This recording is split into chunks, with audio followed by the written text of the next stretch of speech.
Alright, we're here at Greylegs Gaming. This is our May 5th regular Thursday local Yu-Gi-Oh tournament. This one's actually a little bit different. So this week we did our Heart of the Underdog format tournament.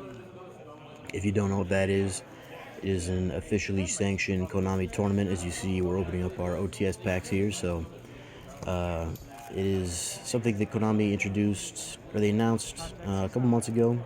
Basically, Heart of the Underdog format is meant to just be more casual.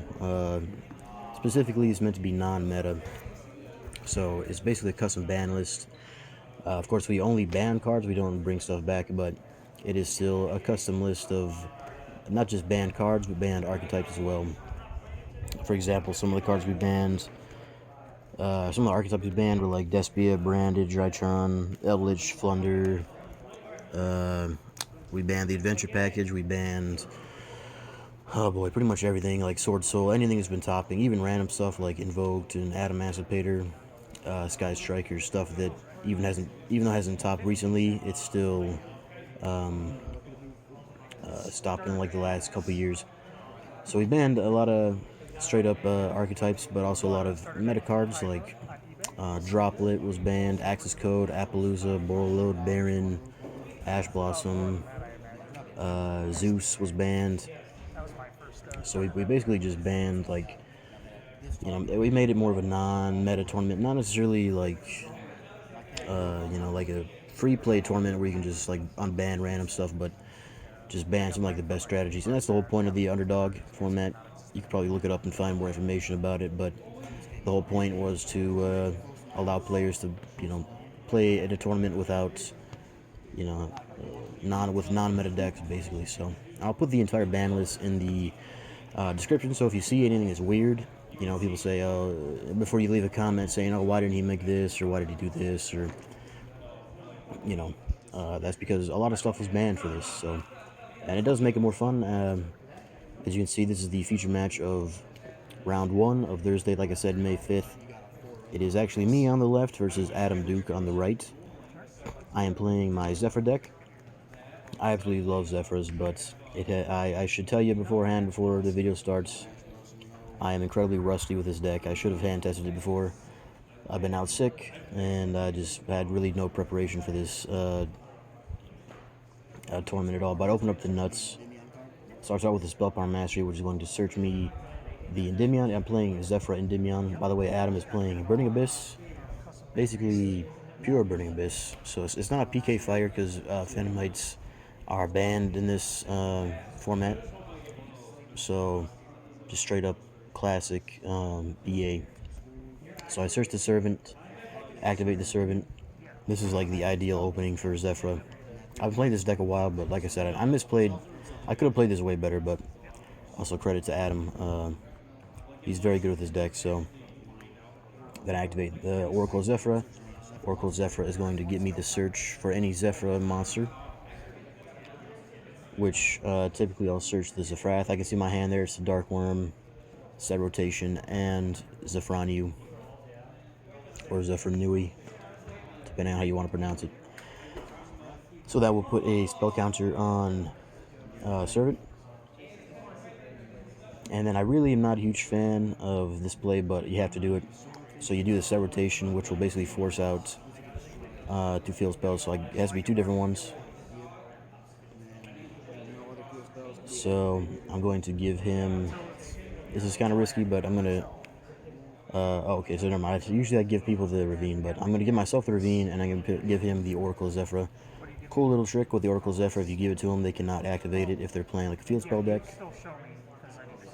So I show them I set the Ravine there.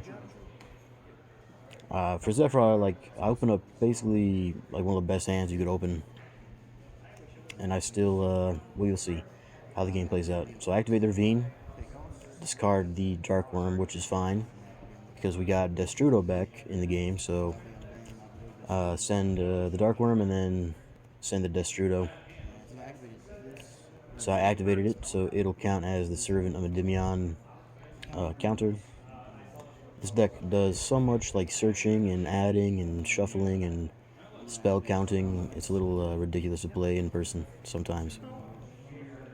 So I activate the Dark Worm in the grave, which will summon himself out if I control the monsters. And then when he's summoned, he'll search me the gate 0. So, the big donut, the 0 scale. This is the straight up, like I said, this hand is actually nuts. So I'm going to remove 3 spell counters to activate the Servant of Endymion, which is going to summon himself, plus a monster that can hold a spell counter, which is either going to be Jackal King or Mighty Master. So typically, like the Jackal King is a monster negate, and the Mighty Master is a spell trap negate. But the Mighty Master, I like him more because he's more of a boss monster. Mighty Master, there it is, Endymion, the magical Mighty Master of Magic, I think his name is, which is just ridiculous because he's also got the longest text in the game, which is equally as ridiculous. So because of Servant, they'll both get a spell counter. So, yeah, he can't be targeted, and he can't be destroyed by card effects. And when he gets destroyed by battle, they can't be destroyed by card effects. I'm pretty sure, but if he does get destroyed, if he like leaves the field, I think it is, then he searches a normal spell. So this guy is usually why I bring him out, because he is insane. So then I'll activate this Wrath, and I'll also activate the Gate 0 in the other scale. So I'll use the ZEFRA effect. If you don't know what ZEFRA does, it will send a ZEFRA from the main deck to the extra deck face up, and ZEFRA will become the scale of the ZEFRA sent. So I send the ZEFRA Nui, and that will make the ZEFRA a 7 scale. So I pendulum summon both the ZEFRA Nui from my hand and from the extra deck. The ZEFRA Nui, when you summon it or when it's destroyed, it will search a ZEFRA or Yang Zing spell or trap. I got them new ultra rare 9 pillars, and that card needed a rarity bump. So I get the 9 pillars, which is, as you see, it's a counter trap, Omni Negate. Really cool about 9 pillars is it doesn't actually destroy, it will send back to the deck. So it can get around a lot of tricky stuff like Avermax and Dragoons that way. So this is where the Heart of the Underdog stuff kind of hurts a little bit, because Appaloosa is banned, and normally I'll make the Appaloosa here if I can. I think I got the field to make that. So I end up just making the Ausa, which is the Earth Charmer. Probably not the most optimal play, especially since I forget the Destrudo. That's the whole thing that I think I misplayed, is because I missed the Destrudo, which sucks because I could have made an Odd Eyes Vortex Dragon or at least a Dawn Dragster or something like that for an extra negate, and I just totally missed it. Just didn't like hand test this deck at all. I had like no. I've been grinding Atom Emancipators the last like month or two, so I've been just like I said, no preparation with this deck. I totally just forgot about the Destrudo effect, and it comes back to haunt me a little bit. But and I make the Ausa because if it gets destroyed, I get to search the Zefraxi. So this is, yes, I know this is not the most optimal board. I could have made the Odd Eyes Vortex. Probably made a better board after that. Would have been 3 negates at least. So, oh well though. Live and learn, and that's why it's recorded, so I can always remember this mistake. So Adam, though, playing his Burning Abyss deck, he'll start off with a Predaplant Scorpion, which he will pitch for cost, and then he will search. I think that one summons a plant from the deck, a Predaplant from the deck. So he's going to discard the Fiendish Rhino Warrior, and the Scorpion will should summon out the Cobra typically. And the Cobra, he brings out the Cobra. The Cobra will summon him, or not summon, it will search him out. Yeah, so he's going to do Chainlink 1 Cobra to search out the Poly. And Rhino will send, I think it just sends any Fiend to the deck, from deck to grave, right? So he's going to get the send first. He's going to send Farfa, and then he's going to add the not the super poly, just the regular poly. And Farfa is the one that banishes when it's sent. which is pretty brutal. Because it kind of forces out a negate. So with the 9 pillars, it has to be a Yang Zing that gets destroyed. So if you don't have a Yang Zing to destroy, you can't activate it. So that's why I have to leave the ZEFRA Nui on board. But see, like if it was, if I had the Appaloosa, then I would have had a full Appaloosa. So he's just gonna use Farfa and target the ZEFRA, which I'm just like, well, got a 9 pillars that may as well. I'm not actually sure if it was a better play to 9 pillars because it will shuffle it back. It might be one of those things where maybe I should have just let it go through. I don't know. Burning Abyss is kind of an interesting matchup because I haven't played against it in a while, and they just have a lot of options. In a hardly underdog format with more non-meta options, it can be pretty good. So the ZEFRA, since it's destroyed from the 9 pillars, will get me the search for a ZEFRA Yang Zing spell or trap, which in this case I searched the Providence. So I still have the Mighty Master. Really kicking myself in the head, wishing I had that Vortex Dragon. Probably would have just won me the game, honestly. So he's checking out my graveyard. And I've got the Destrudo in the grave. So,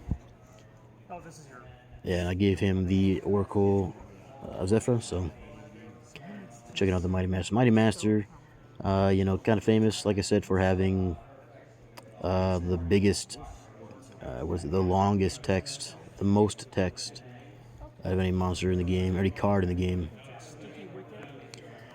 So, I'm not sure what's in Adam's hand, but I think I've got one card in my hand, which is the Providence. So Adam will he'll link away these 2 for the Dark Charmer. So he's going to summon out the Destrudo with the Dark Charmer effect. And Destrudo, when he activates the effect, he'll go back to the bottom of the deck. But since he didn't activate the effect to summon it, then it'll go back to my grave. But Destrudo, by the way, he's got 3,000 defense, which is insane. So, it can be a little annoying to get over. Also, I think I mentioned this, but Baron is also banned in this format. Otherwise, Destrudo plus any of the Burning Abyss monsters would be nuts. So, thank God for that. I feel like I should talk more about the Hard Underdog format, so I think it's just a fun format. I really enjoy it because you can play off-meta stuff like ZEFRA and Burning Abyss and still, like, compete pretty well. That's the whole point, is that it's supposed to be, not just like tier 2 and 3 stuff, not just rogue stuff, but like stuff that's totally off-meta.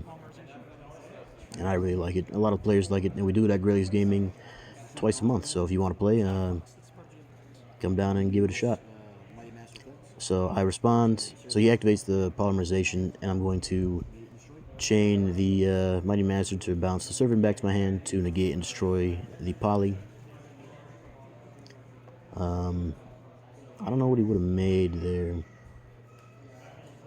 I know they got the purple Dante, which I don't know what that guy does actually, and then there's probably some Predator Plant stuff you could have made. I don't know. Basically, with pendulums, and particularly with ZEFRA, as long as you have your scales, you're in a good position. Hey, by the way, Dark Charmer and the Earth Charmer are on the field at the same time. Those Charmers are so good. Particularly the Dark Charmer is great, but I also think the Earth Charmer is really good too, and I don't know, they're really strong cards. So he makes the Unicorn. You're going to send the Graph and bounce back the so that kind of hurts. So it goes back to the extra deck. And Graph will supposed to summon a Burning Abyss from the deck.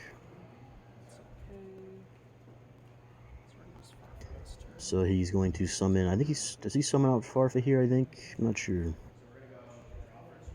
Obviously, I played in this matchup, so I remember a little bit. Special the Libic, so I forget to add the spell counter, so basically, whenever whenever Mighty Master uses his effect, it bounces back a card with a spell counter, and then he'll gain the spell counters that that card had. So Servant had 1, so Mighty Master should have 2. It doesn't matter at all, though. Whether it has 1 or 2 doesn't change anything. So the Libic will self-destruct, and then he'll summon out the Farfoot.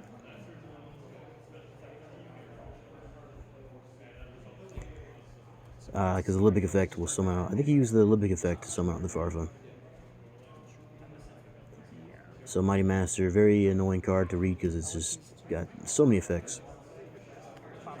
But he links those away for Bomber Dragon, which is not a card I was expecting.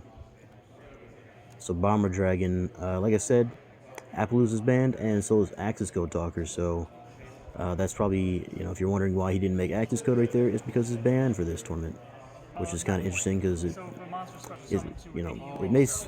I think it's cool because it allows people are like, they got to play other alternatives, and one of those here is the Topological Bomber Dragon. So Topological Bomber Dragon, when it attacks, it will obviously deal the battle damage, and then it'll inflict the damage. It'll inflict the attack of the monster as damage. So basically, you take the full 3k of the bomber's attack, which can be pretty brutal. So the Mighty Master will get the search for a normal spell. I'm going to add the terraforming. So I think he just passes here. We go in main 2. He sets 2.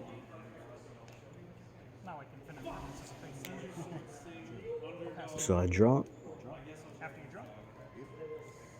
And this man is actually main decking D Barrier, which really, that's brutal. So I was just asking for sure, because D Barrier, I think it says you can't special summon or activate their effects, but pendulums, when they're in the scale, I think you can still activate them because they're spells. I know you can still normal summon here, the pendulums. So, honestly, the D Barrier really screwed me up. It kind of blew me out, to be honest. In the main deck, it's just honestly a savage play from Adam. So I have the Planet Pathfinder hand. By the way, I love the Planet Pathfinder because it searches you. So I pendulum summon out the Pathfinder. It searches you a field spell, and you don't use your normal summon at all for this deck, and you really need your ZEFRA, and the Oracle of ZEFRA will search that out. So I like the 3 Pathfinder. It's a really cool card. So I normal summon out the Servant after pendulum summoning out the Pathfinder, and then I have to use the Destroyer here to pay half my life. I think I target the Pathfinder. Man, I just realized I could have made a really good play there, and I totally biffed it. I could have made a top tier play, but I'll save that for myself. So I go for the Meteor Burst, and I'm dumb here. I try to use the Meteor Burst effect to summon out the Donut, but the D Barrier, I'm like, oh, that's right, D Barrier, can't do that, can't summon him out at all. At that point, I'm like, well, yeah, I think I just lose. So I'm actually running the Metaphys Horus in the extra deck. So I could have, I wish this is why it's good to have these on camera. Activate the Providence, search, whatever, it doesn't matter at this point. I think I just lose. But I could have used the Destrudo, target the Pathfinder, it would have become 3. Then I could have used Servant plus Destrudo to make Metaphys Horus, and Metaphys Horus would have just stolen the Bomber Dragon. But I do actually use the Providence to search for the ZEFRA War here, which does give me a chance because he doesn't have anything in his hand, and he's only got. I don't think he has anything in his hand at least, and he's only got the Bomber and the face down card. So I have the Terraform in my hand. I use that to search the Oracle.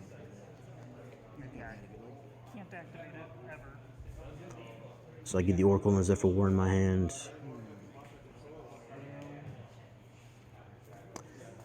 The D barrier really killed me, I think, because I could have done a lot more. But the main deck D barrier, honestly, it's just a savage play. So I said the ZEFRA War. He draws. So I don't know what he drew. Okay, so the Meteor Burst also has an effect, by the way, that says during the battle phase, your opponent cannot activate their monster's effects, something like that, which is interesting because Bomber has an effect that when it attacks, obviously it'll deal the attack of the destroyed monster as damage. So we're just trying to figure it out. I'm not sure what the life is at, sorry about that. I usually have the life point counters displayed, but I don't think I've done a single point of damage to Adam, and I know he's done... I paid at least half my life. I know he's hit me with the Bomber Dragon once, I'm pretty sure, so I'm pretty low. I'm low enough that 3,000 would kill me. So I use the ZEFRA War, which I will blow up the ZEFRA, and obviously the Bomber Dragon. I thought I was in the clear here, but he had the Dino-Miscus, which would it's just the worst, because if it was literally anything else, it would have been alright, but Dino-Miscus is going to banish the ZEFRA instead of destroying it.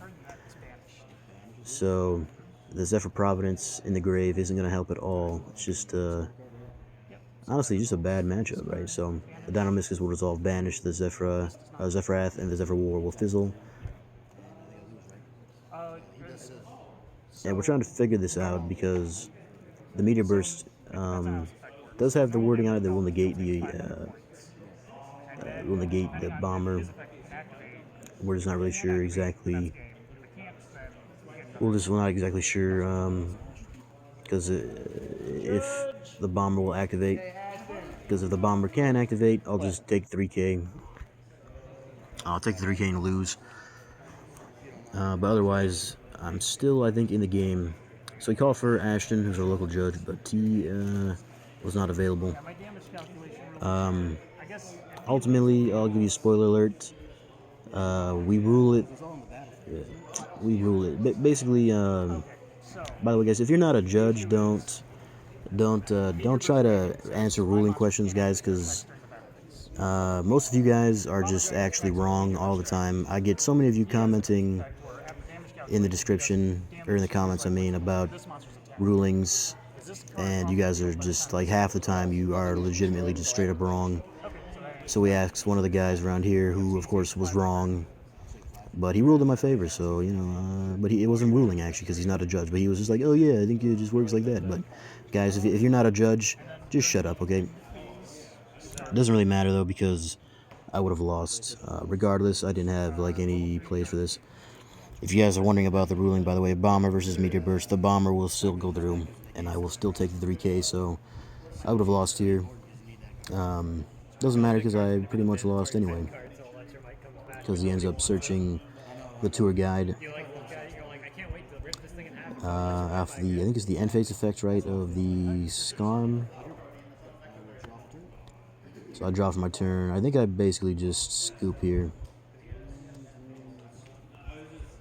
I wonder if there's a play I could have made, but I don't think. I think there was a couple of plays I could have made. Like I said, I'm a little rusty on this deck.